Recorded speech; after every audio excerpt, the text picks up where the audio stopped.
ڈنکے کی چوٹ پہ کہتے ہیں کہ جتنی جماعتیں چل رہی ہیں کوئی جماعت پاکستان میں یا باہر دنیا میں ہماری جماعت کے امیر جیسا امیر دکھائے، اور ہم پورے چیلنج سے کہتے ہیں اور فخر سے کہتے ہیں اللہ تعالی ان کے دینی خدمات کو قبول فرمائے اور برکات عطا فرمائے۔ میرے بھائیو، وقت بڑا کم ہے، میں نے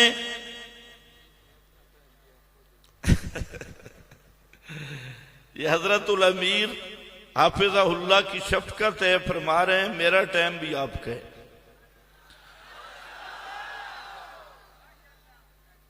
جزاک اللہ۔ ابھی آپ نے نعرہ بھی نہیں لگانا، بولنا بھی نہیں، مجھے بولنے دو، چپ کر کے بیٹھو، میری بات کو سنو۔ میں نے آپ کے سامنے آسان سی 3 باتیں بیان کرنی ہیں۔ آسان اس لیے کہا کہ آج کل معدے کمزور ہیں، فارمی غذائیں کھا کھا کے دیسی خوراک ہضم کرنا بڑی مشکل ہے، تو اور پھر زیادہ ہو جائے تو اور زیادہ مشکل ہے۔ تو آج کل جیسی غذائیں فارمی معدے اس کے عادی ہو چکے ہیں، تو اکثر جگہ پہ مسئلے بھی فارمیوں کے ذہن عادی ہو چکے ہیں۔ تو بہرحال پہلی بات یہ ہے کہ قرآن کریم کے ساتھ ایمان کس طرح لانا ہے۔ دوسری بات یہ ہے کہ قرآنی دعوت یعنی مسئلہ توحید، اس کی بنا کیا ہے، اور تیسری چیز توحید کی غیرت کا تقاضا کیا ہے۔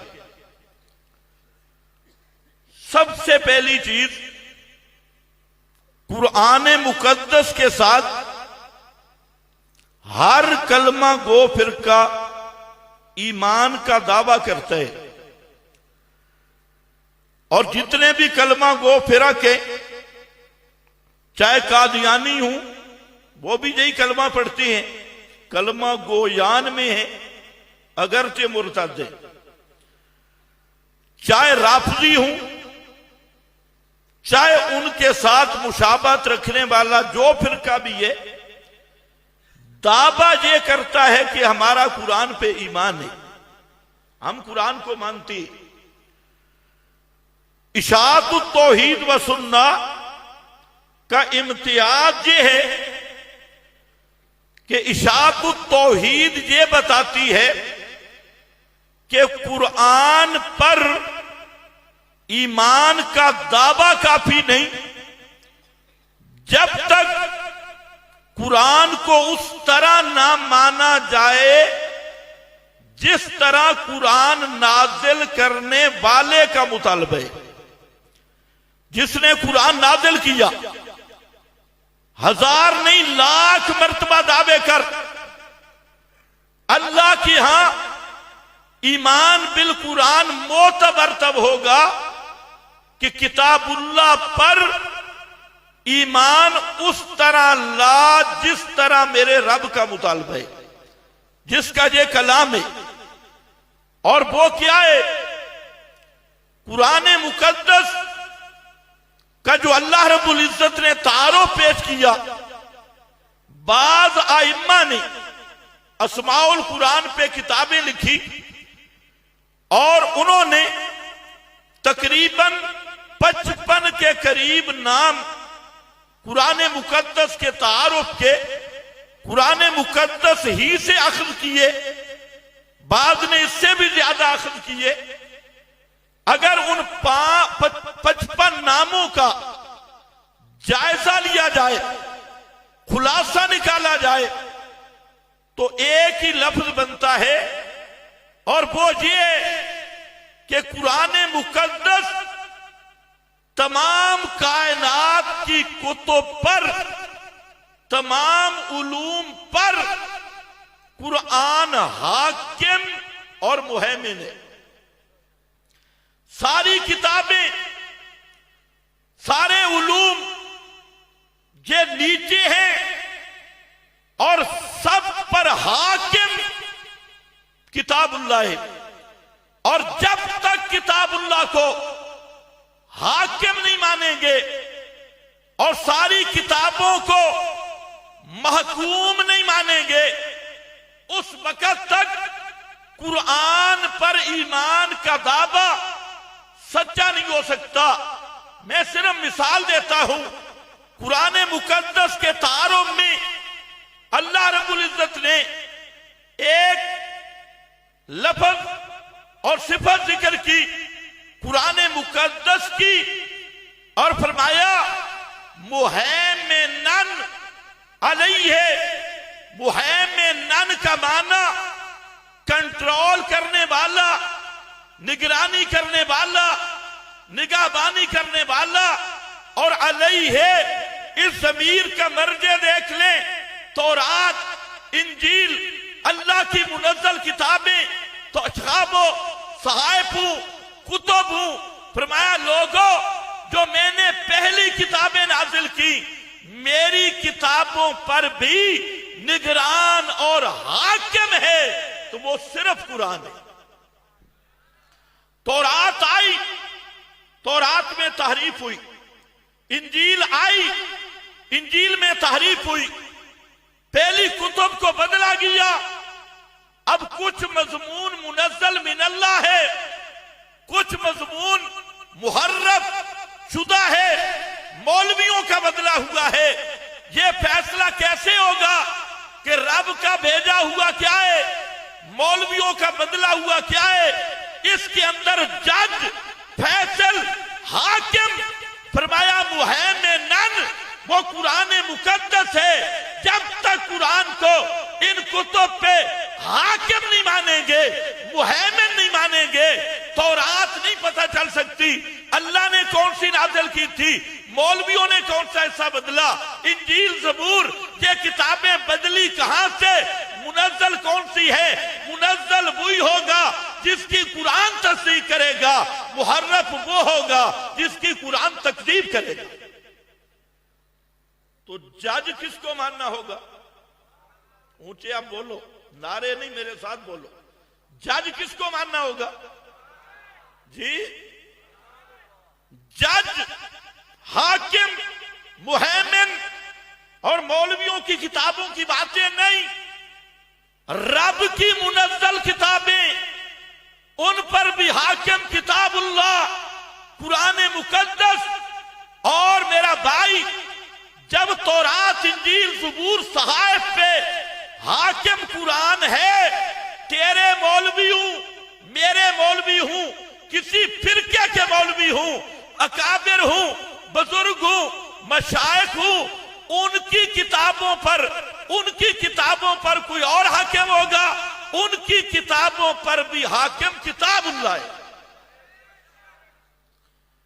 آج امت میں جتنے فرقے، اس کی بنیادی وجہ یہ ہے کہ ایمان بالقرآن کا دعویٰ ہے، حقیقت نہیں۔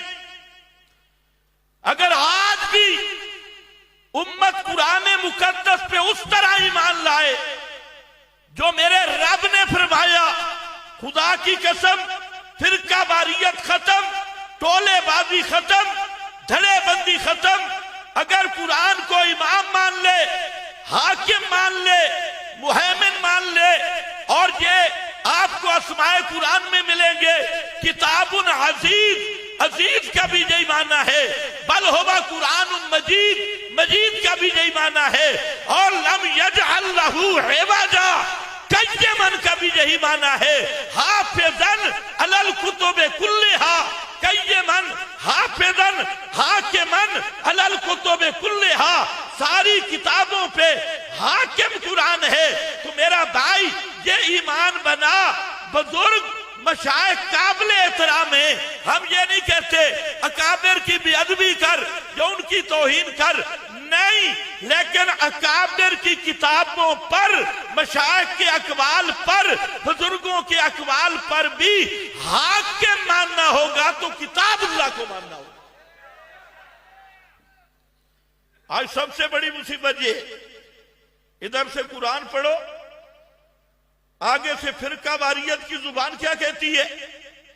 ہمارے اکابر تو یوں نہیں کہتے، ہمارے بزرگ تو یوں نہیں کہتے، اور آج نوبت جہاں تک پہنچی، کعبہ کے رب کی قسم، آج قرآن سناؤ، آگے سے جواب ملتا ہے میں اپنے اکابر کی کتابیں دیکھوں گا، مشائخ کی کتابیں دیکھوں گا، اور پھر فیصلہ کروں گا کہ مسئلہ کیا ہے، مطلب کیا ہوگا کہ قرآن پہ اپنے اکابر کو حاکم ماننا، اپنے مشائخ کو حاکم ماننا، اپنے مولویوں کو حاکم ماننا، اپنے پیروں کو حاکم ماننا، اپنے وڈیروں کو حاکم ماننا، تو بتا اگر یہ اسلام ہے تو پھر کفر کس چیز کا نام ہے؟ اگر یہ کفر نہیں تو دنیا میں پھر کوئی کفر نہیں۔ یہی کفر تو یہودیوں نے کیا، اتخذوا احبارہم ورہبانہم اربابا من دون اللہ۔ روح المعانی اٹھا، ابو سعود، ابو حیان اندلسی کی البحر المحیط، دیکھ کیا کیا، فرمایا ترکوا کتاب اللہ لقول علمائہم، ان ظالموں نے اللہ کی کتاب کو چھوڑ دیا، لقول علمائہم، لقول اکابرہم، اپنے بڑوں کے اقوال، انہی کے ملفوظات، انہی کی کتابوں کو دیکھا، اور ترکوا کتاب اللہ، اللہ کی کتاب کو چھوڑ دیا۔ یہ ہے اربابا، جب اللہ کی کتاب چھوڑی، حلال حرام کا مسئلہ آیا، ملا کی بات مانی، اللہ نے فتویٰ لگایا کہ یہ وہ لوگ ہیں جو اپنے مولویوں اور پیروں کو رب مانتی ہیں۔ پہلا مسئلہ ایمان بالقرآن یہی ہے۔ اس لیے میرا بھائی، ہر کتاب اپنے مضمون کی صداقت میں کتاب اللہ کی تصدیق کی محتاج ہے، اور قرآن وہ ہے جو اپنی صداقت و صدق میں دنیا کی کسی کتاب کا محتاج نہیں۔ کسی کتاب سچ ہونے میں قرآن کی کسوٹی پہ تلے گا تب وہ سچ ہوگا۔ قرآن فرقان، الفارق بین الحق والباطل، الفارق بین الصدق والکذب، ساری دنیا کے لیے اللہ نے قرآن کو المیزان بنایا، الفرقان بنایا، کتاب عزیز بنایا، کتاب مجید بنایا۔ اور قرآن کا مرتبہ یہ ہے کہ ساری مولویوں پیروں کی کتابیں نیچے ہیں، اللہ کی کتاب سب سے اوپر۔ سمجھو ہے؟ دوسری بات، کئی لوگ جہاں گمراہ ہو گئے، اگلا نمبر ذرا بڑا مشکل ہے، اور میرا بھائی الزام نہ لگایا گیا، ہم پہ الزام سارے آتی، کیا کہتے ہیں بزرگوں کو نہیں مانتے، اکابر کو نہیں مانتے۔ میں نے کہا نہ ماننے کا کیا مانا؟ نہ ماننے کا مطلب کیا ہے؟ اکابر کو کتاب اللہ کے مقابل اور قرآن کو نیچے، اکابر کو اوپر کرے تب ماننا ہے۔ اکابر کو ماننے کا مطلب بتا تو متعین کر، بزرگوں کو نہیں مانتے۔ دوسرا نمبر، آج کا سب سے بڑا فتنہ، توجہ میری طرف، وہ یہ اٹھا، اس دور کا سب سے بڑا فتنہ قرآن کے انکار کا اور قرآن مقدس سے بغاوت کا۔ اس فتنے کا نام ہے اسنادہ صحیح۔ کیا نام ہے؟ بولو بولو، اسنادہ، فتنے کا نام ہے اسنادہ صحیح۔ اصول حدیث کا پتہ نہیں، اور کسی نے لکھ دیا اسنادہ صحیح، سندہ صحیح رجالہ رجال الصحیح علی شرط شیخین علی فلاں. یاد رکھنا حدیث رسول کو حجت نہ ماننے والا وہ اسی طرح کافر اور زندیق ہے جیسے قرآن کا منکر کافر ہے، لیکن پیغمبر کے ذمہ روایتیں لگانے والا وہ بھی ہے من کذب علیہ متعمدا فلیتبوأ مقعدہ من النار.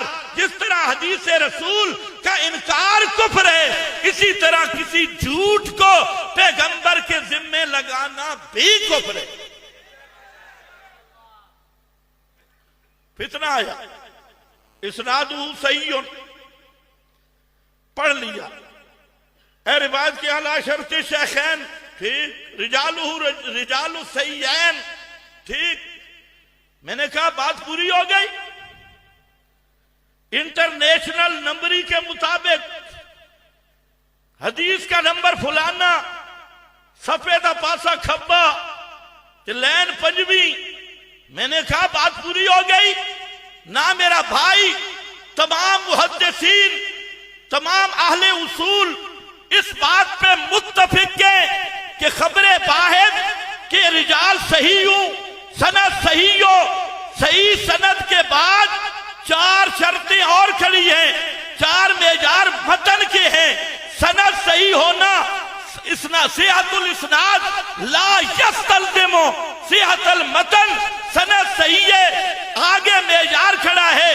جب تک اس معیار پہ پوری نہیں اترے گی وہ حدیث صحیح نہیں ہوگی. وہ معیار کیا ہے؟ سب سے پہلا معیار اصول فقہ اٹھا، اصول شاشی سے لے کے مسلم الثبوت تک پڑھتا جا. ہر مولوی اپنے مدارس میں پڑھاتا ہے. اصول شاشی، نور الانوار، حسامی، یہ کتابیں جو بچوں کو پڑھائی جاتی ہے. اور اسی طرح اصول الحدیث کے نخبہ سے لے کر مقدمہ ابن صلاح تک چلا جا. اگے 4 معیار میں سے پہلا معیار یہ ہے روایت تب صحیح ہوگی کہ قرآن کے مخالف نہ ہو. قرآن کے، اب تو سبحان اللہ ڈھیلی ہو گئی، قرآن کے مخالف نہ ہو. یار میری بات نہیں، ڈرنے کی ضرورت نہیں.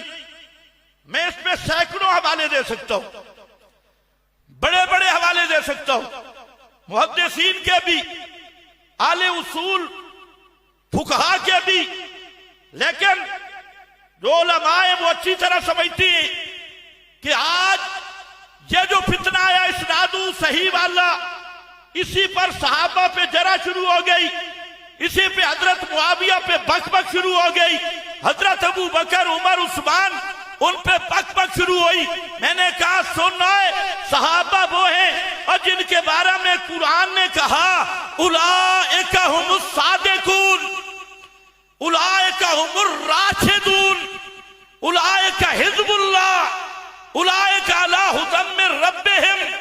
امتحن اللہ قلوبہم للتقوی، الزمہم کلمۃ التقوی، کتب فی قلوبہم الایمان، لقد رضی اللہ عن المؤمنین.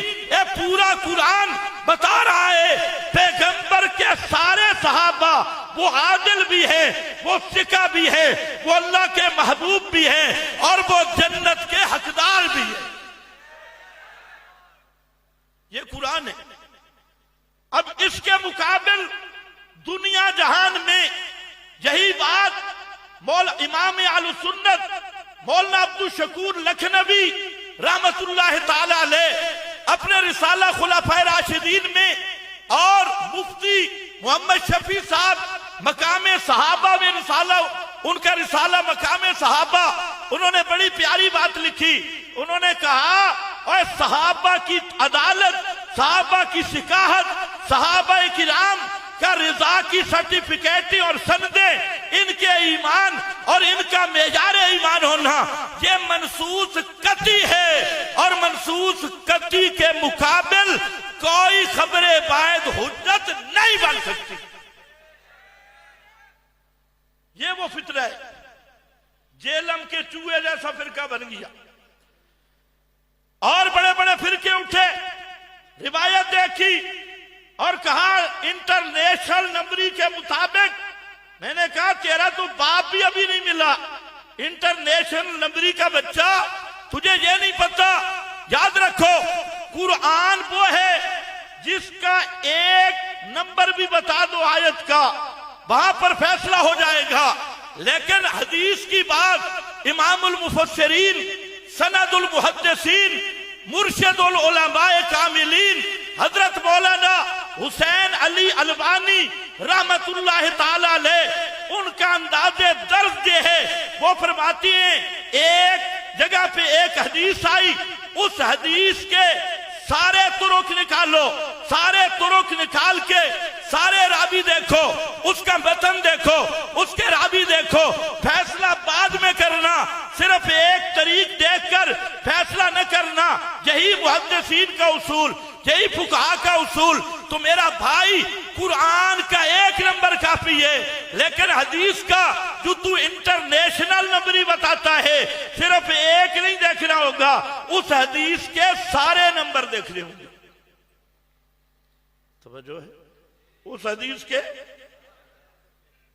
اگر ایک نمبر بتائے گا تو 10 نمبریہ بنے گا، ایک نمبر سے فیصلہ نہیں ہوگا۔ اور پھر یاد رکھنا قرآن مقدس کا بتایا وہ اصول، سارے اہل اصول متفق، ان الظن لا یغنی من الحق شیئا۔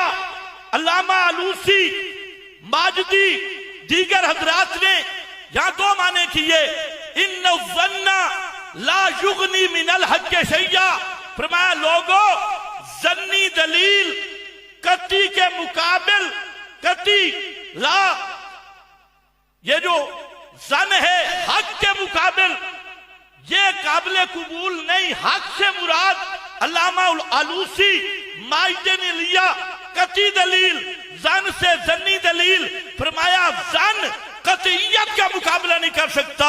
اور دوسرا ان الظن لا یغنی من اثبات العقیدۃ شیئا، یہ جو ظن ہے اس سے عقیدہ ثابت نہیں ہوتا، عقیدے کے لیے نص قطعی پیش کرنی ہوگی، جہاں اسناد صحیح بھی کافی نہیں، علی شرط شیخین بھی کافی نہیں، رجال صحیح بھی کافی نہیں۔ جب عقیدے کا مسئلہ آ جائے گا، صحابہ کی عظمت کا مسئلہ آئے گا، پیغمبر کی عصمت کا مسئلہ آئے گا، اللہ کی توحید کا مسئلہ آئے گا، قیامت کا مسئلہ آئے گا، جب عقائد کی بات آئے گی اور اصول کی بات آئے گی تو وہاں ظن نہیں۔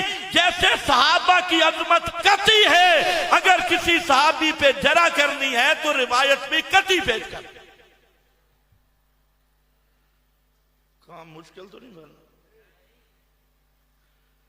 قرآن کو اس طرح مان، روایات پر بھی حاکم قرآن، روایات پر بھی حاکم قرآن۔ اور یہ میں نہیں کہتا، ساری دنیا کے اہل اصول اور بالخصوص امام اعظم امام ابو حنیفہ رحمت اللہ تعالی علیہ کہ یہ اصول ہر مدرسے میں پڑھایا جاتا ہے۔ عام کتاب اللہ کا قطعی خبر باعث سے تخصیص نہیں ہوتی، مطلق کتاب اللہ کا قطعی خبر باعث سے تقیید نہیں ہوتی۔ یہ ہماری بات تو نہیں ہے، یہ ظن کے مقابلے میں قطعیت کو ترجیح دی گئی اور روایت کے مقابلے میں قرآن کو ترجیح دی گئی۔ اس لیے میرا بھائی قرآن کو امام مان۔ آج بہت سارے گمراہ فرقے انہوں نے راویوں کو کتاب اللہ پہ حاکم مانا، روایات کو کتاب اللہ پہ حاکم مانا۔ اور اگر روایات کو کتاب اللہ پہ حاکم ماننا ہے اور اخبار احاد کو کتاب اللہ پہ حاکم ماننا ہے، پھر قرآن پر ایمان نہیں۔ 1000 دفعہ دعویٰ کر میرا کتاب اللہ پہ ایمان ہے، پھر اپنے ایمان کی خیر بنا۔ یہی بات ہے، یہی انداز ہے میرے نبی کے صحابہ کا۔ اٹھا بخاری شریف، اصح الکتب بعد کتاب اللہ الباری الصحیح البخاری، متاخرین علماء کا اتفاق، اور امام بخاری امیر المومنین فی الحدیث، ولی کامل، سند المحدثین رحمت اللہ تعالی علیہ۔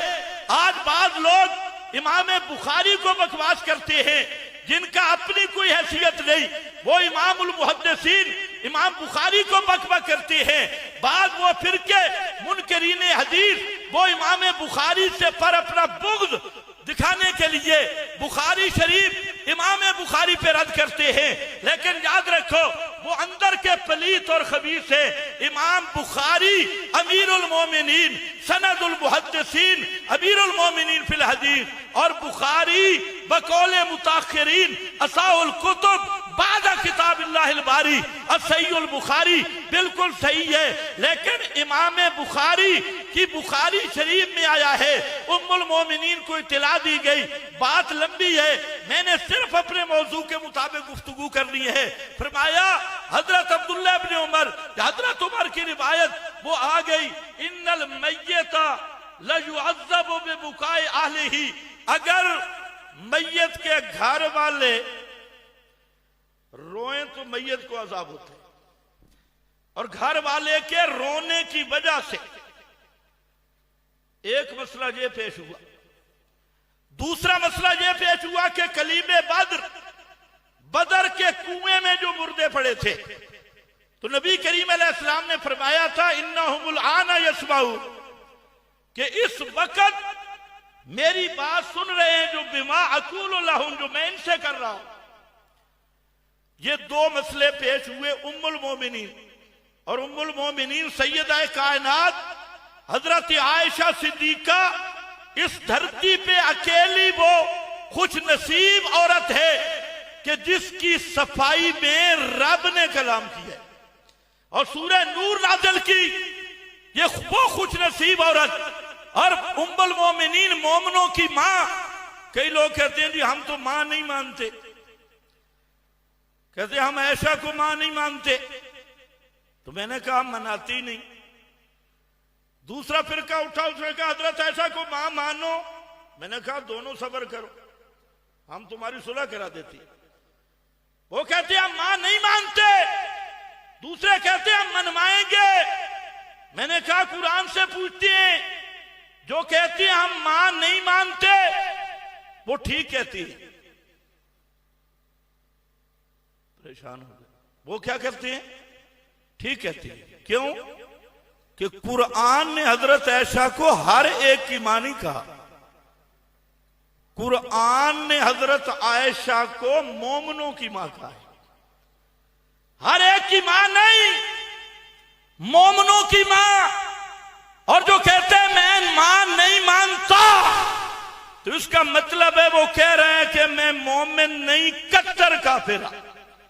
اگر مومن ہوتا تو مانتا، اور ازواج امہاتہم سے پہلے پڑھ النبی اولیٰ بالمومنین، المومنین ہم کا مرجع مومنین ہے، جو مومن ہے وہ ام المومنین کو ماں مانتا ہے، اور جو مومن نہیں وہ نہ مانے۔ مودی آ کر جائے تو ہم منوا سکتے ہیں، مودی کہے میں ام المومنین کو ماں نہیں مانتا، جیسے نیتن یاہو کہے میں ام المومنین ماں نہیں مانتا، جو بائیڈن کہے میں ماں نہیں مانتا، آپ اسے منوائیں گے؟ نہیں، ہم کہیں گے جو بائیڈن کے لیے کہا بھی نہیں، نیتن یاہو یہودی کے لیے نہیں کہا، اور کسی کے لیے نہیں کہا، اللہ نے فرمایا عائشہ مومنوں کی ماں ہے، مومن ہے تو ماں ماننا ہوگا۔ پھر اور کلم اٹھی، انہوں نے کہا رائیوہا رائیو النساء، ام المومنین کی رائے کی حیثیت ہے، یہ شیخ الحدیث کا کلم ہے، وہ تو عام زنانیوں والی بات کر گئی، ان کی رائے کی حیثیت کیا؟ اور شیخ الحدیث صاحب اللہ نے فرمایا یا نساء النبی لستن کاحد من النساء، اور یہ کہتے ہیں رائیوہا کا رائی النساء لستن کاحد من النساء۔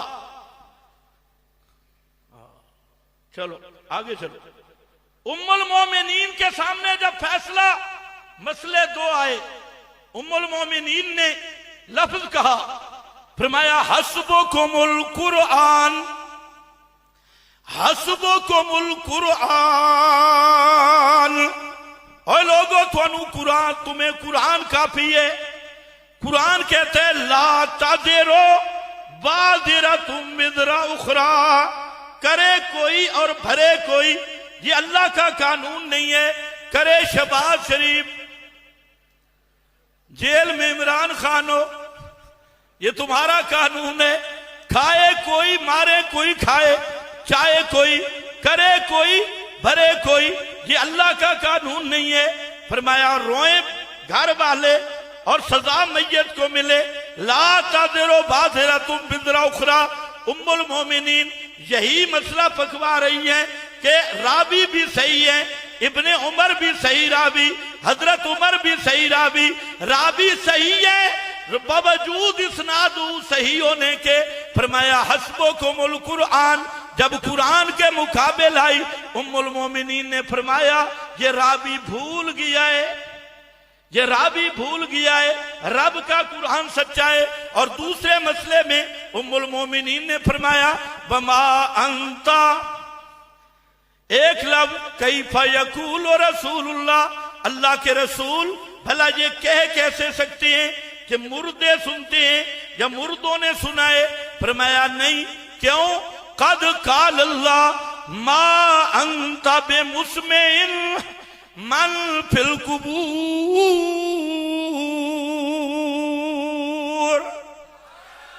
ما انت بمسمع من فی القبور، جڑے قبراں وچ دفن ہو گئے میرے پیغمبر آپ بھی ان کو سنا سکتے نہیں۔ ام حضرت گنگوئی امام ربانی، علماء اکابر دیوبند کے امام حضرت گنگوئی رحمت اللہ تعالی علیہ فرماتے ہیں ام المومنین نے یہ جو ضابطہ بیان کیا کہ قرآن کے مقابل خبر واحد میں تعویل کی، اس کا دوسرا معنی ذکر کیا، اللہ کی کتاب کی حاکمیت کا مسئلہ بیان کیا۔ حضرت گنگوئی رحمت اللہ علیہ فرماتے ہیں ہمارے امام اعظم امام ابو حنیفہ رحمت اللہ علیہ کا یہ ضابطہ کہ عام کتاب اللہ کی تخصیص خبر باعث سے نہیں ہوتی، مطلق کی تقیید نہیں ہوتی، قرآن کے مقابل خبر باعث نہیں چلتی۔ حضرت گنگوئی فرماتے ہیں ام المومنین کے استدلال جس پہ صحابہ کا اجماع ہے، کسی صحابی نے انکار نہیں کیا، اس اجماع صحابہ سے ثابت ہے۔ پہلی بات عرض کر رہا ہوں، قرآن کو ماننے کا مطلب کیا ہے؟ ساری کتابوں پہ حاکم کتاب اللہ، ساری روایتوں پہ حاکم کتاب اللہ۔ امام شامی رحمت اللہ علیہ بڑے امام ہیں، ان پہ ایک سوال ہوا۔ سوال یہ ہوا کہ ایک روایت حدیث میں ہے کہ مردے کو جب دفن کرتی ہیں تو وہ جوتوں کی آہٹ سنتا ہے، اور یہ روایت بخاری مسلم میں ہے۔ اب حضرت گنگوئی کے سامنے بھی یہ روایت تھی، انہوں نے بھی اس کا معنی بیان کیا، اور امام شامی رحمت اللہ علیہ کا اپنا انداز۔ اب اکابرین امت کی فکر دیکھیں، ان کا ذہن دیکھیں۔ جب حضرت گنگوئی نے اس پہ بحث کی، فرمایا اس روایت کو یسمعو پڑھو ہی نہیں، یسمعو پڑھو، مجہول پڑھو، اگر معلوم پڑھو تو اس کا مطلب مردہ سنتا ہے۔ فرمایا اس کو پڑھو ہی مجہول، جب مجہول پڑھو گے تو معنی یہ ہوگا کہ کوئی سننے والا ہوتا تو سن لیتا، لیکن مردہ سنتا نہیں ہے۔ اور دوسرا فرمایا یہ سورۃ اتیان ملائکہ، جلدی حساب کتاب سے کنایا روایت میں تعبیل کی۔ اور جب امام شامی نے دیکھا، فرمایا کہ یہ انصاح سندہ بلاکن معلول لعلت تقتضی عدم ثبوتها بہی مخالفتہ للقرآن، بہی مخالفتہ للقرآن۔ امام شامی نے کہا اسناد صحیح، لیکن اس کا جو متن ہے اس میں ایک علت موجود ہے، اور وہ علت کیسی ہے؟ یقتضی عدم ثبوتها، وہ علت تقاضا کرتی ہے کہ یہ روایت پیغمبر سے ثابت نہیں۔ کیوں؟ وہ علت کیا ہے؟ امام شامی فرماتے ہیں ہی مخالفتہ للقرآن، وہ قرآن کے مخالف ہے۔ میرا بھائی اس کی سینکڑوں مثالیں آپ کو ملیں گی، میں آج صرف یہ کر رہا تھا۔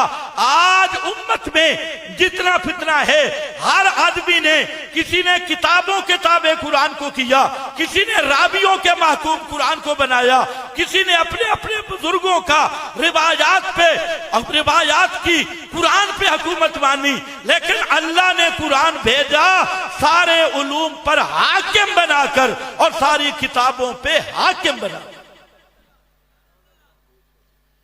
یہ ایمان ہوگا تو ایمان رہے گا، یہ ہے اشاعت التوحید کی، یہی دعوت ہے ہماری جماعت کی۔ میرے امیر مکرم موجود ہے اور مجھے بڑا فخر ہے کہ میں اپنا سبق ان کی موجودگی میں سنا رہا ہوں، ان کے ہوتے ہوئے سنا رہا ہوں، میں اپنا سبق سنا رہا ہوں۔ میں کوئی مولوی عالم نہیں، میں ایک طالب علم ہوں اور اپنا سبق سنانے بیٹھا ہوں۔ لیکن اس نقطے کو اگر ذہن میں رکھیں، خدا کی قسم اکثر فرقے اپنی موت مر جائیں گے۔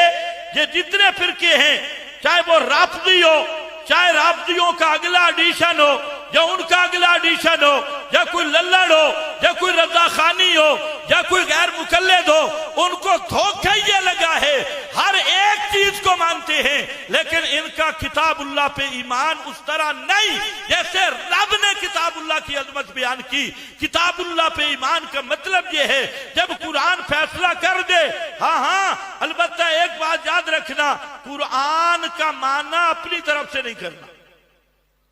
قرآن کا معنی مفہوم وہ معتبر ہے جو میرے نبی کے صحابہ سے آئے، جو پیغمبر کی زبان سے آیا ہے۔ انزلنا الیک الذکر لتبین للناس، فرمایا میرے قرآن کا سب سے پہلا مفسر محمد مصطفیٰ صلی اللہ علیہ وسلم، لتبین للناس، اس لیے فرمایا میں نے اپنے پیغمبر پہ دو چیزیں نازل کی، ایک انزل اللہ الکتاب بالحکمہ، قرآن بھی نازل ہوا، بالحکمہ، یہ حکمہ فہم قرآن کے تب، سنت کے تب، تبیین قرآن کے تب، یہ حکمہ یہ کیا ہے؟ یہ ہے لتبین للناس، اس لیے فرمایا ان علینا بیانا، میرے محبوب آپ مبین ہے، اور آپ جو قرآن کا معنی مفہوم بیان کریں گے، ان علینا بیانا، وہ بیان بھی میری طرف سے ہوگا۔ بھئی جلی قرآن ہے اور بھئی خفی تبیان القرآن ہے جو زبان محمد مصطفیٰ ہے۔ سمجھو ہے؟ یہ پہلی بات میں نے عرض کر دی تھی۔ دوسری بات وہ ہے توحید کی بنا قرآن نے کس چیز پہ رکھی؟ یہ تو سب جانتے ہیں، القرآن کلہ فی التوحید، قرآن جہاں سے پڑھو بسم اللہ کی با سے لے کے والناس کی سین تک توحید ہے۔ باقی سارے ذیلی مسائل، خادم مسائل، سورۃ الانبیاء نے فیصلہ کر دیا۔ فرمایا میرے پیارے محبوب قل، اعلان فرما دو، انما یوحا الیہ انما الہکم الہ واحد، انما حسر یوحا الیہ الہکم الہ واحد۔ ابو سعود اٹھا، مظہری اٹھا، روح المعانی اٹھا، کبیر کوئی تفسیر اٹھا کے دیکھ، سب حیران ہو گئے۔ مفسرین فرماتے ہیں اس کا کیا مطلب ہوا کہ اللہ نے فرمایا میرے محبوب آپ کی طرف جو قرآن کی صورت میں وحی آئی، اس میں مسئلہ ایک ہی بیان ہوا، اور وہ مسئلہ کیا ہے؟ الہکم الہ واحد۔ اے لوگو، تمہاری پکاریں سننے والا صرف ایک ہے، پکاریں سننے والا صرف ایک ہے۔ یہ پورے قرآن کا مضمون آ گیا۔ یہی بات امام راضی نے لکھی سورہ ہود کے شروع میں، فرمایا لا مقصود من هذا الكتاب الشریف الا الحرف الواحد بیا اللہ تعبدوا الا اللہ۔ اے کائنات والو، لا مقصود من هذا الكتاب الشریف، اس کتاب مقدس کا مقصد صرف ایک ہے، اور وہ یہ ہے اللہ تعبدو الا اللہ، رب کے سوا کوئی عبادت کے لائق نہیں، اور عبادت کا نچوڑ نکالو گے رب کے سوا کوئی پکارنے کے لائق نہیں، بغیر اسباب کے سننے والا بھی صرف اللہ اور پکاروں کے لائق بھی صرف اللہ، یہی مقصد ہے۔ فرمایا من صرف عمرہ فی غیری من المسائل، جس مولوی اور پیر نے یہ مسئلہ بیان نہیں کیا اور دوسرے مسائل میں زندگی گزار کے آیا، قد خواب و خسرا، اس نے پوری زندگی تباہ اور برباد کر دی۔ لیکن بنیاد کس پہ ہے؟ تو یاد رکھنا قرآن کا مقصودی مسئلہ، کہو لا الہ، بولو بولو لا الہ، اور لا الہ کا خلاصہ کیا ہے؟ لہو دعوت الحق، لا الہ الا اللہ کی پورا خلاصہ لب لباب پورے قرآن کا، فرمایا لہو دعوت الحق، اے کائنات والو پکار کے لائق ہونا یہ اللہ ہی کا خاصہ ہے، لام اختصاص ہے، لہو کی تقدیم حسر کے لیے ہے، دعوت الحق اللائق بالدعا، فرمایا حاجات و مشکلات میں صد سور پکار کے لائق ہونا، فدعو لہو دعوت الحق، یہ اللہ ہی کا خاصہ ہے، اس خاصے میں کوئی دوسرا شریک نہیں۔ اس واسطے فرمایا حضرت مولانا حسین علی رحمت اللہ تعالیٰ علیہ وہ فرماتے ہیں پورے قرآن کا خلاصہ حوامیم سبا ہے، 7 حوامیم، حامیم مومن سے احقاف تک، اور فرمایا لکل شیء لباب ولباب القرآن الحوامیم، یہی اس کا خلاصہ ہے۔ اور حوامیم کا دعویٰ کیا ہے؟ وہ سورہ المومن حامیم مومن میں ہے، اور وہ ہے فدعوا اللہ مخلصین لہ الدین۔ پکارنا کس کو ہے بھائی؟ اونچے بولو، اونچے بولو۔ اور یہی مسئلہ ہے ایاک نعبد و ایاک نستعین۔ امام ابن تیمیہ نے فتاوی میں یہ عجیب بات لکھی، فرمایا ایاک نعبد و ایاک نستعین، یہ بہت تفسیری ہے۔ بعض نے عاطفہ بناؤ تب بھی عطف الخاص علی العام، فرمایا تفسیری باؤ اور تفسیری بنے گی تو معنی کیا ہوگا؟ ایاک نعبد، تیری ہی عبادتیں کرتے ہیں، یعنی حاجات میں صرف تجھ ہی کو پکارتی، تیرے سوا کوئی حاجات میں پکارے جانے کے لائق نہیں ہے۔ اور اسی کو مختصر کر لو تو بسم اللہ میں آ جاؤ۔ اسی لیے بیضابی اور بڑے بڑے مفسرین نے جہاں لکھا کہ جہاں بسم اللہ جار مجرور کا متعلق مؤخر نکالیں گے اور معنی کیا ہوگا؟ بسم اللہ کا اللہ ہی کی مدد سے، بولو اللہ ہی کی مدد سے، با استعانت کی بناؤ تب بھی، با مصاحبت کی بناؤ تب بھی، بسم اللہ جار مجرور پیچھے چلا گیا تو اب معنی ہوگا اللہ ہی کی مدد سے، یہی اللہ ہی کی مدد بسم اللہ کی با میں ہے، تو گویا پورا قرآن بسم اللہ کی با میں مقصد آ گیا۔ اور میرا مرشد آگے بڑھا، انہوں نے کہا اگر مجھ سے پوچھتے ہو، یہ تقریریں تو مجدد الفسانی نے بھی کی اور حضرات نے بھی کی، لیکن مولانا حسین علی با بھجرہ والے فرماتے ہیں اگر مجھ سے پوچھتے ہو تو پھر بسم اللہ کی با بھی کھڑی ہے نکتہ میں، اور پوچھو علماء ریاضی سے، نکتہ وہ ہوتا ہے جو تجزی کو قبول نہیں کرتا، تقسیم کو قبول نہیں کرتا، جو تجزی اور تقسیم کو قبول کر لے وہ نکتہ نہیں۔ تو نکتے میں اشارہ کیا ہے؟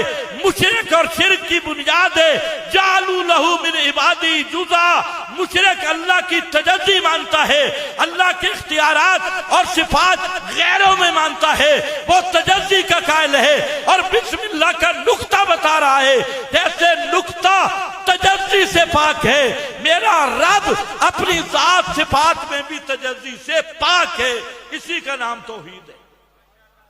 اسی لیے شاہ عبد القادر نے لکھا قرآن با سے شروع ہویا، سین پہ ختم ہوا، با اور سین ملا لو،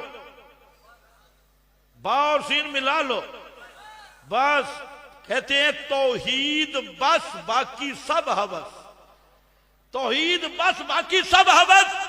تو سورہ انبیاء کی آیت میں مفسرین نے لکھا، ہمارے شیخ القرآن نے عجیب سا جملہ کہا، فرمایا کیا معنی مسئلہ ایک ہی آیا؟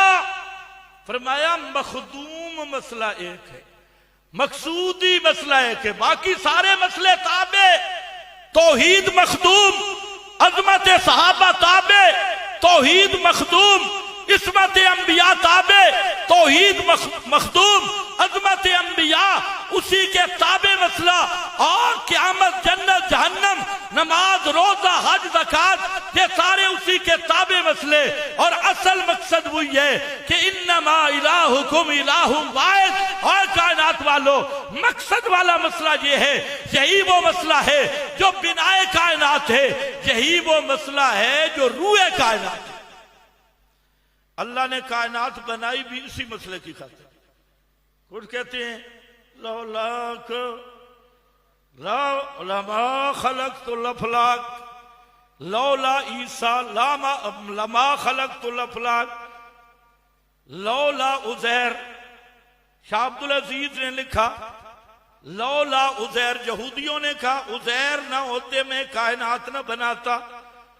ان کا اگلا ایڈیشن آ گیا نصارہ، انہوں نے کہا عیسیٰ کو پیدا نہ کرنا ہوتا کائنات نہ بنتی۔ ان کا اگلا ایڈیشن آ گیا رافضی، انہوں نے کہا 5 تن پاک کو نہ بنانا ہوتا کائنات نہ بنتی۔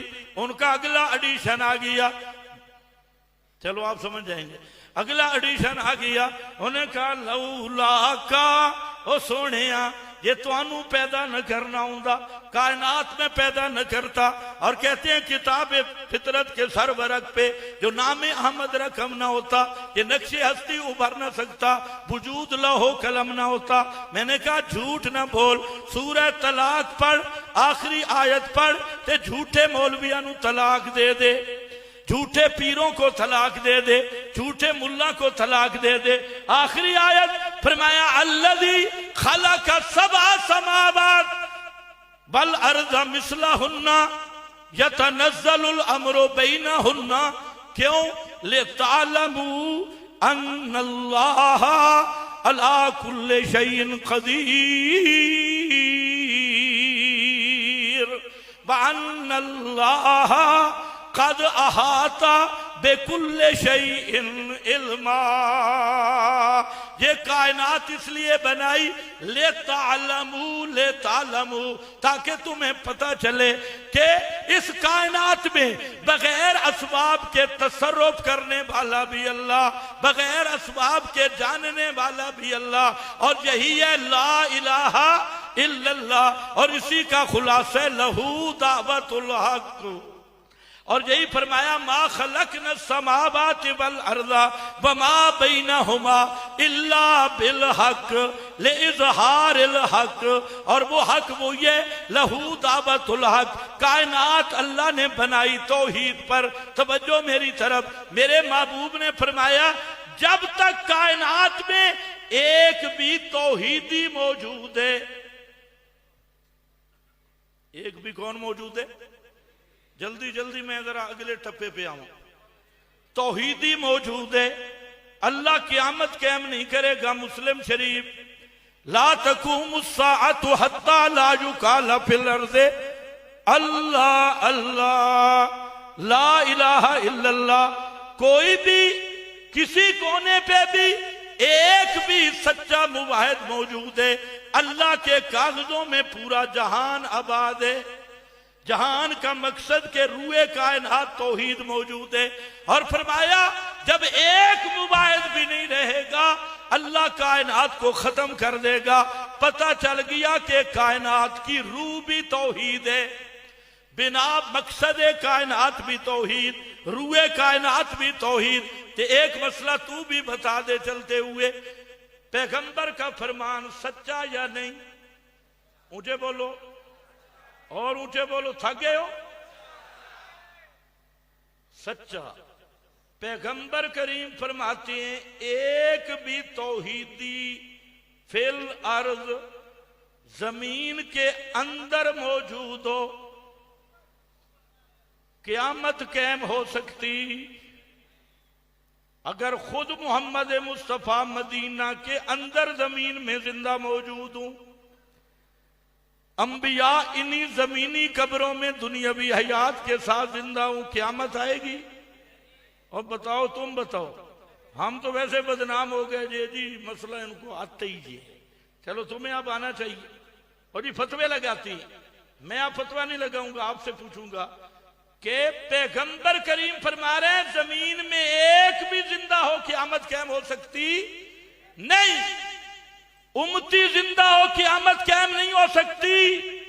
اور خود امام کائنات، رحمت کائنات، خاتم الانبیاء والمرسلین، وہ مدینہ عالیہ میں دنیاوی حیاتو دنیاویتن لا برزخیتن المحنث شریف پڑھ رہا ہوں، اس کے مطابق زندہ ہوں، قیامت قائم ہوگی یا نہیں؟ اونچا بولو اور اونچا بولو۔ اچھا، قیامت والا مسئلہ تو فروعی ہوگا۔ ایک آدمی کہتا ہے قیامت نہیں آئے گی، بے ایمان تو نہیں بنے گا، کہتا کچھ بھی نہیں، آگے چلو۔ روح کائنات بھی توحید، بنائے کائنات بھی توحید، اور توحید کی بنیاد کیا ہے؟ دو مسئلوں پہ قرآن نے رکھی۔ ایک کا نام مسئلہ حیات ہے، ایک کا نام کیا ہے؟ مسئلہ، اور تمہارا کوئی اور ہوگا، قرآن والی میں بات کر رہا ہوں۔ آیت الکرسی پڑھ، اللہ لا الہ الا ہو، آگے الحیو، الحیو، اللہ کے سوا الہ کوئی نہیں، لِأَنَّهُ لَا حَيَّ إِلَّا هُ، اس لیے کہ ہمیشہ زندہ رہنے والا صرف اللہ ہے، اللہ کے سوا کوئی ہمیشہ زندہ رہنے والا نہیں۔ سورہ حامی مومن کا مقام دیکھ لے، آیت نمبر 65، وہاں پر بھی دیکھ، هُوَ الْحَيُّ لَا إِلَٰهَ إِلَّا هُ فَادْعُوهُ مُخْلِصِينَ لَهُ الدِّينَ، هُوَ الْحَيُّ لَا إِلَٰهَ إِلَّا هُ۔ یہاں الحی بعد میں، وہاں الحی پہلے، آگے فاپسیہ ہے۔ اذا کان الامر کذالک، اگر مانتے ہو ہمیشہ زندہ رہنے والا صرف اللہ، پکاریں سننے والا اللہ، تو مانو نا فادعوہ مخلصین لہ الدین، پھر حاجات میں پکارو بھی صرف کس کو؟ اسی اللہ کو پکارو۔ اور سورۃ النحل ہے، آیت نمبر 20 ہے، توجہ ہے، آیت نمبر 20 ہے، فرمایا اموات غیر احیاء وما یشعرون ایان یبعثون۔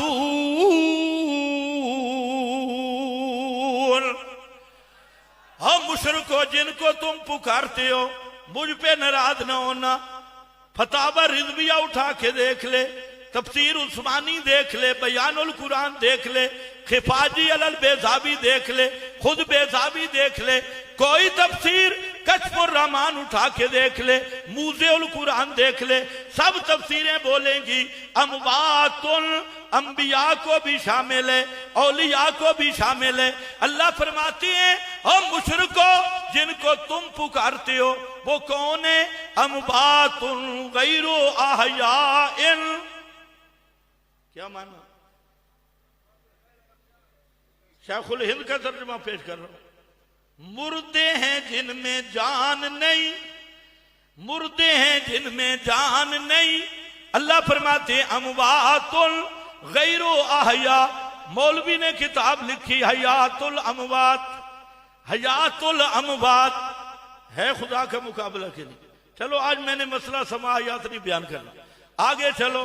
فرمایا اموات غیر احیاء، تم تو کہتے ہو چڑی چڑا دیکھتے ہیں، مرید گھر سے چلتا ہے اور قبر والے کو پتہ ہوتا ہے کالا بکرا لے کے آ رہا ہے یا چٹا بکرا لے کے آ رہا ہے یا ککڑی لے کے آ رہا ہے یا ککڑ لے کے آ رہا ہے۔ فرمایا چھوڑو، تمہارے آنے کا پتہ تو دور کی بات، وما یشعرون ایان یبعثون۔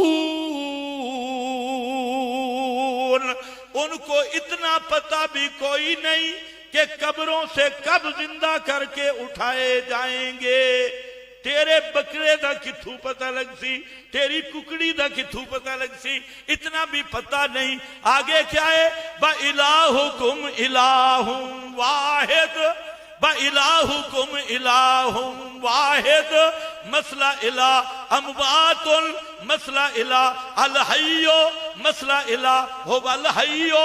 پورا قرآن پڑھتا جا, کلو شیء ہالک کے بعد بھی یہی ہے, کلو من علیہ فان کے بعد بھی یہی ہے. اور دوسرا مسئلہ افتعبدون من دون اللہ ما لا یملک لکم ضرا ولا نفعا واللہ هو السمیع العلیم. افتعبدون تعبدون تعبدون, اس کو یاد رکھو. الہ کی بات ہو رہی ہے, اور کیا ایک جملے میں فرما دیا, اور عیسیٰ کو پکارنے والوں, بی بی مریم کو پکارنے والوں, انبیاء اولیاء کی قبروں پہ جا کے پکارنے والوں, سنو جن کو تم پکار رہے ہو نہ تمہارے نفع کے مالک نہ نقصان کے مالک, اور تم تو کہتے ہو جناب سنتے بھی ہیں, سفارشیں کرتے بھی ہیں. آج ذرا دیکھ لو, واللہ هو السمیع العلیم. بغیر اسباب کے سننے والا بھی کون, بغیر اسباب کے جاننے والا بھی کون. عیسیٰ نہیں سنتے, بی بی مریم نہیں سنتی, جن انبیاء اولیاء کی قبروں پہ جاتے ہو وہ تمہاری نہیں سنتے, اور ہر ایک کی بغیر اسباب کے سننے والا کون ہے؟ واللہ. سو گئے ہو سارے؟ یہ بنیاد, یہی بنیاد حضرت ابراہیم نے رکھی. یا ابت لما تعبدو لما تعبدو ما لا یسمعو. کہتے ہیں یہ مسئلہ نہیں چھیڑنا چاہیے, تو حضرت ابراہیم کو سمجھاتے. آذر نے سمجھایا تو بڑا ہے. جب آذر سے پوچھا نا حل یسمعونکم حل یسمعونکم اذ تدعون, آگے کہنے لگا بل بل. بل آتا ہے اضراب کے لیے, اور اضراب کا معنی ہوتا ہے ابراہیم بچڑا, ابراہیم بیٹا مسئلہ سما نہ چھیڑو. اے بل, اس مسئلے کو رہنے دو. یہ بل کا معنی ہے بل للاضراب, اس کو رہنے دو. یہ جو سما والا مسئلہ ہے نا, بڑے بڑے مولویوں کا اختلاف, اس کو رہنے دو, اس کو چھوڑ دو. سمجھ لے ما فوق الاسباب سبھی ہونا اسی طرح میرے رب کا خاصہ ہے. جیسے ما فوق الاسباب متصرف ہونا, ما فوق الاسباب علیم ہونا. جو اللہ کے سوا کسی نبی ولی پیر فقیر کو بغیر اسباب کے متصرف مانے وہ بھی مشرک ہے, جو بغیر اسباب کے سمیع مانے وہ بھی مشرک ہے. اونچے ذرا بے شک کرو. توحید لا الہ الا اللہ کی بنیاد یہی ہے. اب آؤ تیسری بات. تیسری بات بس مختصر 1-2 منٹ کے لیے توجہ کرو, ٹائم بہت ہو گیا, آپ نے صبح بھی بیان سننے. تیسری بات وہ ہے توحید کی غیرت.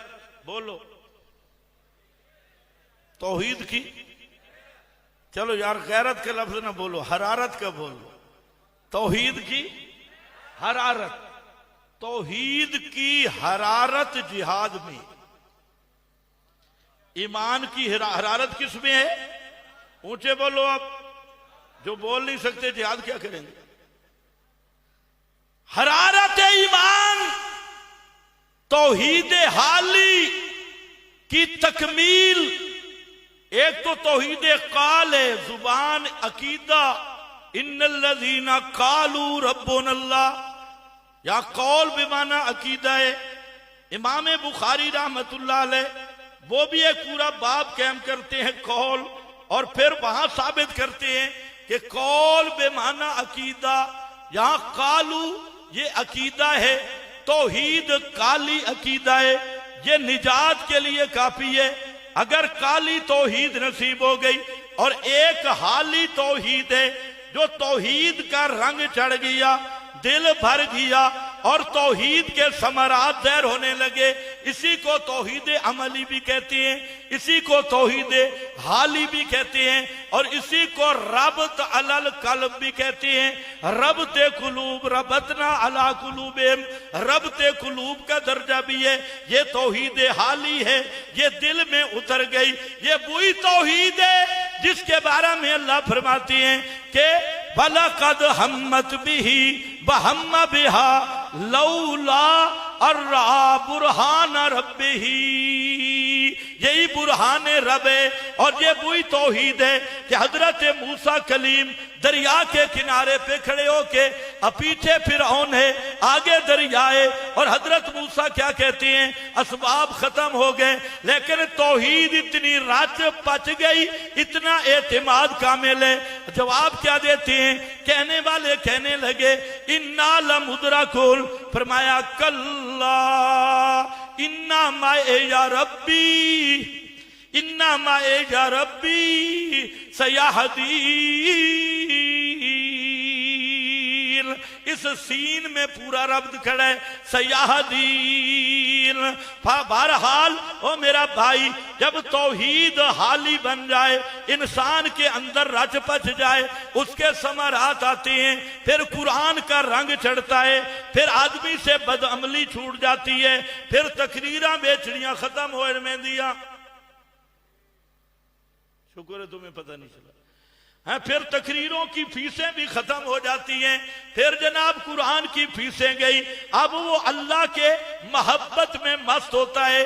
وَالَّذِينَ آمَنُوا أَشَدُّ حُبًّا لِلَّهِ، یہی مقام توحید حالی کا اللہ سب کو نصیب کر دے، یہ وہ مقام ہے۔ پھر توحید کی راہ میں کانٹے بھی چبھتے ہیں تو لذت آتی ہے، تانے ملتے ہیں لذت آتی ہے، گالیاں ملتی ہیں لذت آتی ہے۔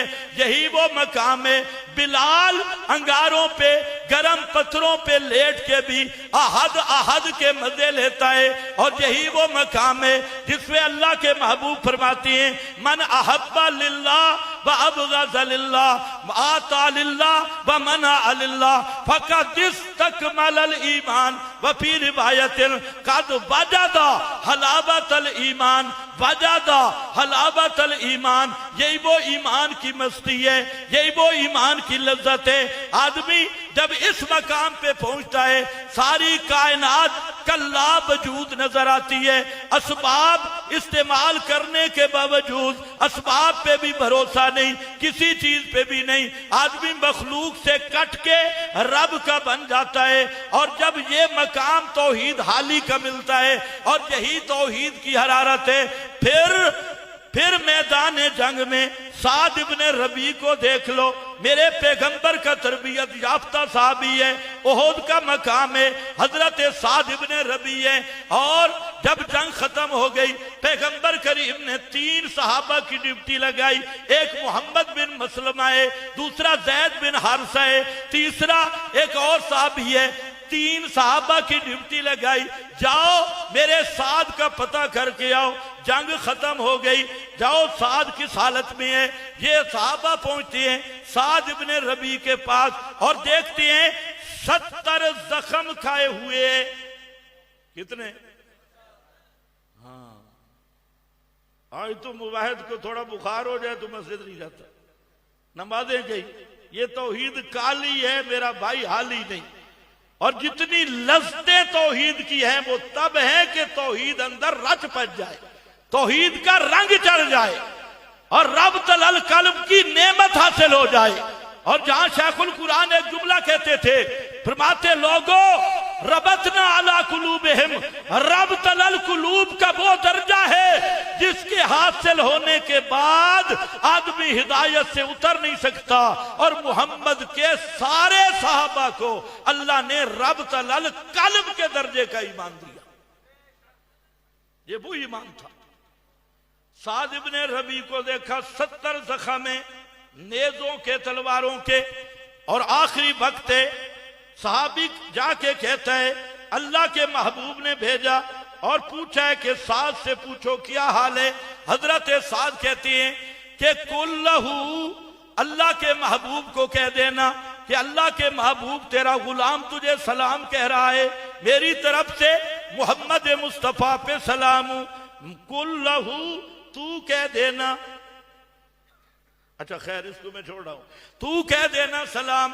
اور فرمایا ساتھ یہ بھی بتا دینا ان باللہ انی لاجد ریح الجنہ، اللہ کی قسم مجھے جنت کی خوشبو آ رہی ہے، یہاں پر جنت کی خوشبوئیں آ رہی ہیں. یہ بھی کہنا.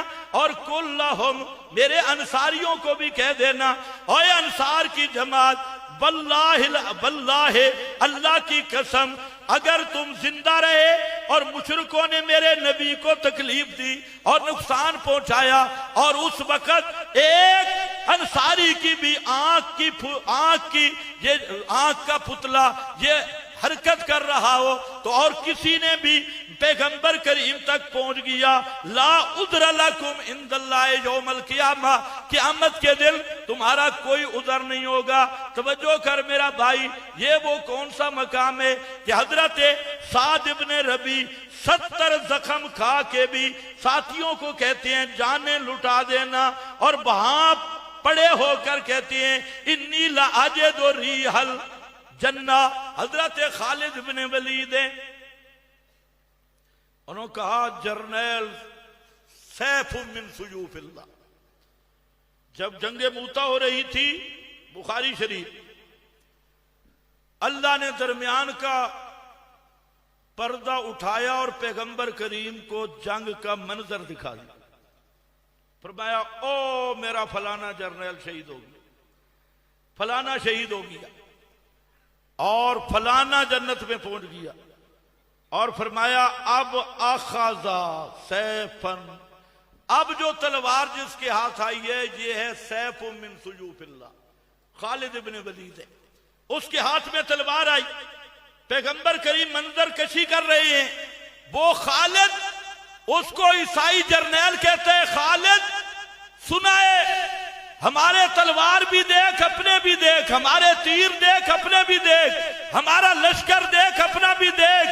تم بھوک کی وجہ سے، ہم نے سنا ہے اخرجکم الجوع، تمہیں بھوک نکال کے لے آئی ہے. آج لو تھوڑی تھوڑی ایڈ لے لو. ایڈ سمجھتی ہو؟ IMF کا قرضہ لے لو، تھوڑی سی ایڈ لے لو، قرضہ لے لو اور واپس چلے جاؤ.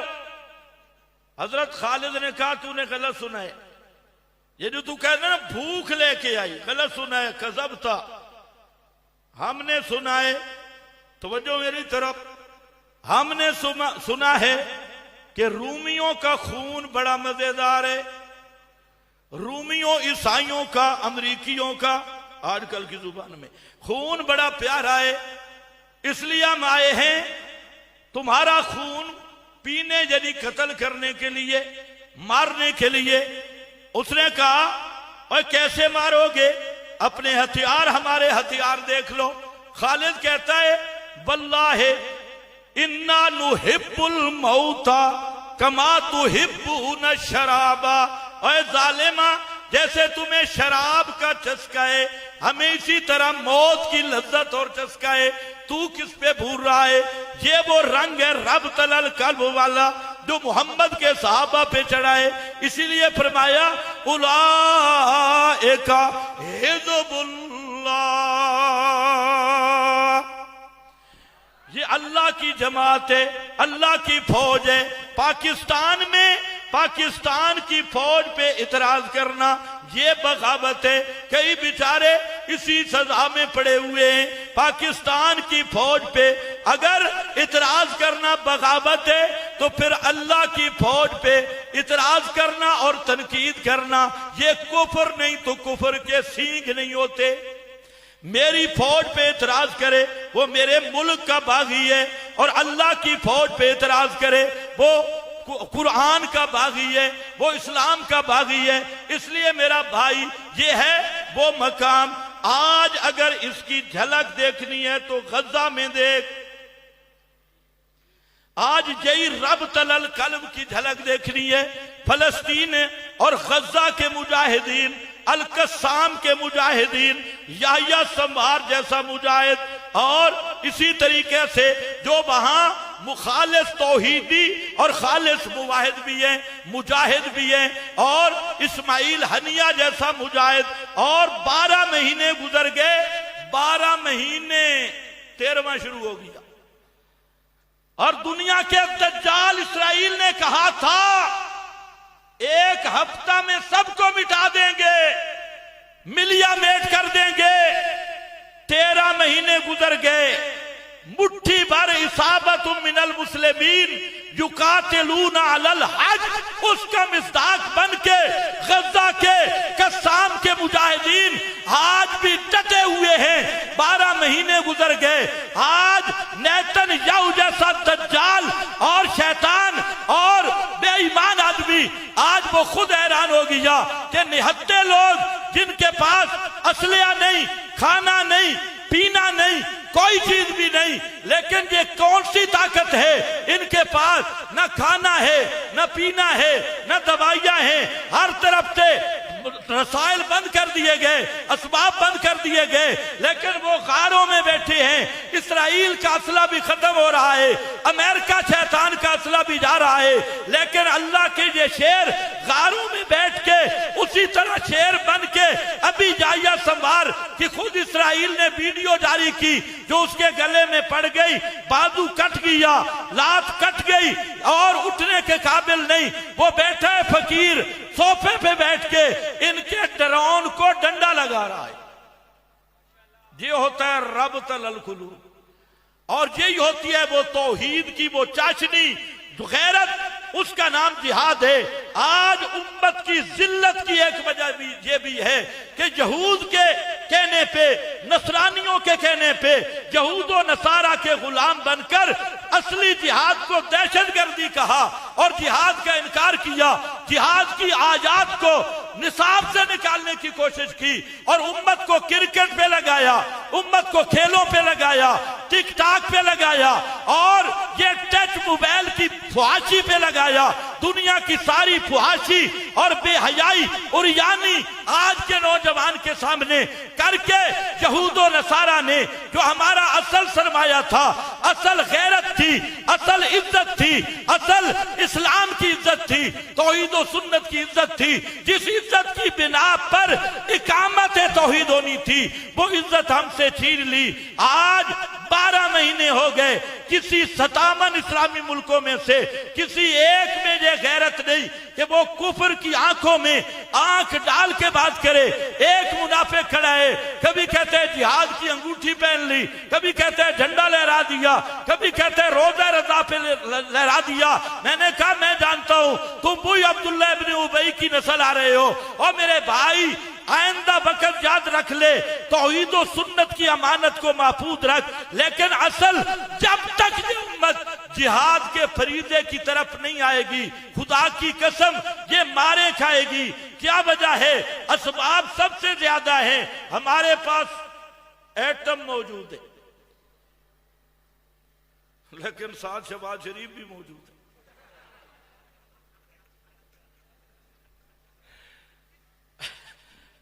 اب ہو کہہ رہا ہے میرے پاس کلاشن ہے، میں نے 6 باڈی گارڈ رکھے ہیں کہ مجھ سے کوئی کلاشن چھین نہ لے۔ بات نہیں تو ہے، اس کا نام اب بھائی ایمان نہیں ہوگا تو جہاد کیسے ہوگا؟ مشرک جہاد کرے گا، طاغوت کا پجاری، محمد مصطفیٰ کے دین کا باغی، طاغوتی نظام کا عابد یہ کرے گا۔